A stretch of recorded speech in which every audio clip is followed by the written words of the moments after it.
Hello everyone, my name is Hemant और आप देख रहे हैं क्रेडिवेल्थ और क्रेडिवेल्थ की टेक्निकल एनालिसिस सीरीज़ को आगे बढ़ाते हुए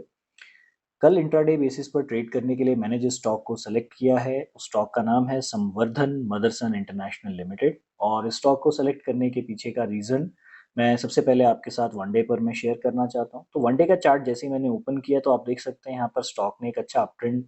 बना कर के रखा हुआ है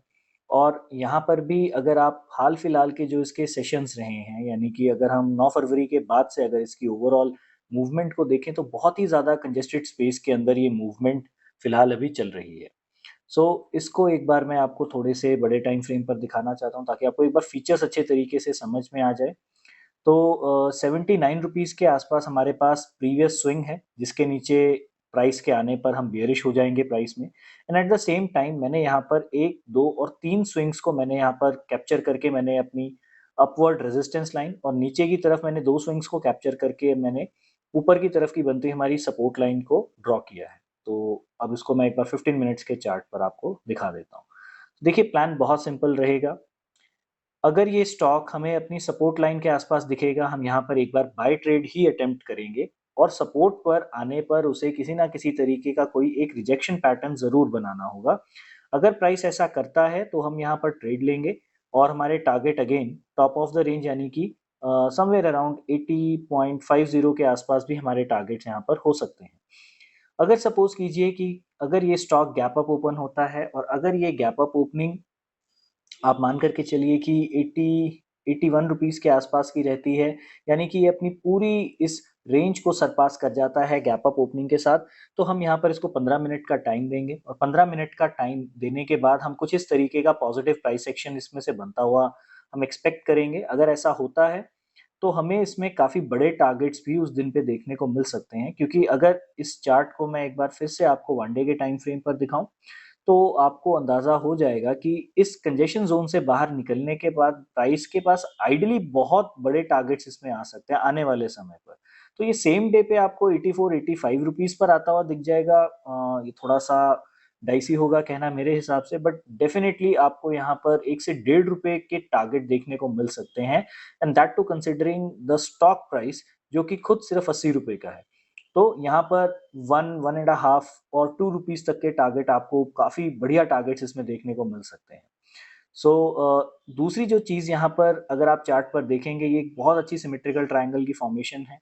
आप देखेंगे कि वन डे के चार्ट पर, इंट्राडे के टाइम फ्रेम पर हमें हर तरीके से ये चार्ट जो है एक बुलिश पैटर्न हमें बनाता हुआ दिखाई दे रहा है, एक बुलिश फॉर्मेशन को क्रिएट करता हुआ दिखाई दे रहा है। तो इसीलिए हम इसमें कोशिश करेंगे कि हम बुलिश ट्रेड ही लें। बेयरिश ट्रेड सिर्फ और सिर्फ एक ही कंडीशन में पॉसिबल है, दैट टू कि अगर ये हमारी सपोर्ट लाइन को क्लोजिंग बेसिस पर ब्रेक करता है और वहां पर भी मैं पर्सनली फर्दर इसके ब्रेकआउट होने के बाद इस तरीके का एक नेगेटिव प्राइस एक्शन बनने की मैं वेट करूंगा क्योंकि एकदम से हम बहुत अच्छे ट्रेंड में यहाँ पर बैठे हुए हैं और इतने स्ट्रॉन्ग ट्रेंड में एकदम से हम बियरिश मतलब अपने आप को बना ले तो that would not be a very good trading logic.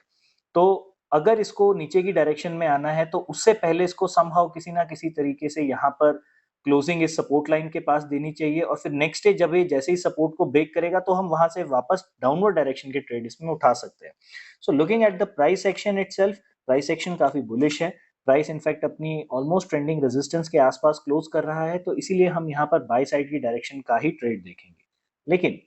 अगर सपोज कीजिए प्राइस फ्लैट ओपनिंग के बाद इस हमारी ट्रेंडिंग रेजिस्टेंस लाइन को ब्रेक करता है तो यहाँ पर आपको ब्रेकआउट कैंडल को बहुत ध्यान से देखना होगा।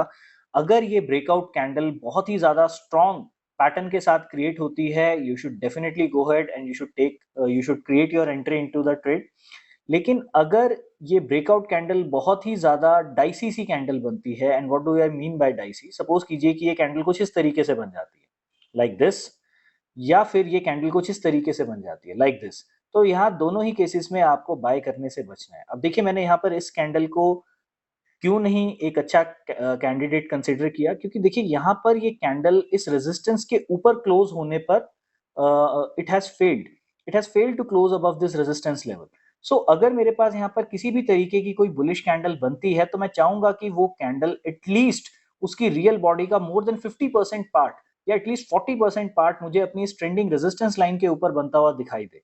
एंड जैसा कि मैंने बहुत बार अपनी वीडियोस में कहा है कि अगर स्टॉक ने एक बहुत अच्छा स्ट्रॉन्ग ब्रेकआउट आपको दे दिया है, तो इसका मतलब ये है कि वो ब्रेकआउट अभी आने वाले टाइम पर आगे कंटिन्यू हो सकता है। तो डोंट बी आपको बिल्कुल भी घबराना नहीं है अगर इन केस एक काफ़ी बड़ी कैंडल यहाँ पर बन जाती है। आप डेफ़िनेटली वहाँ पर फर्दर प्राइस एक्शन का वेट करके इस स्टॉक को पोज़िशनल बेसिस पर भी ट्रेड कर सकते हैं।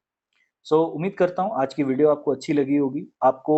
ट्रेडिंग साइकोलॉजी और कल के ट्रेड लेने का लॉजिक भी पसंद आया होगा। अगर आप टेक्निकल एनालिसिस की हमारी वीडियोज़ को फ़ॉलो कर रहे हैं, तो कल हमने जो स्टॉक सेलेक्ट किया था that is Cummins India limited. आप आज उसकी प्रोग्रेस देख सकते हैं एंड मैं रिकमेंड करूंगा कि आप एक बार उस वीडियो को ज़रूर देखें कि किस तरीके से हमने अपना ट्रेडिंग प्लान जो था आज के लिए बनाया था और प्राइस ने किस तरीके से उस ट्रेडिंग प्लान को एग्जीक्यूट किया है। उम्मीद करता हूँ आपको इन वीडियो से बहुत कुछ सीखने को मिल रहा होगा। If you like our channel then do like and subscribe Crediwealth and share this channel with your friend and colleagues. Thank you. Bye bye.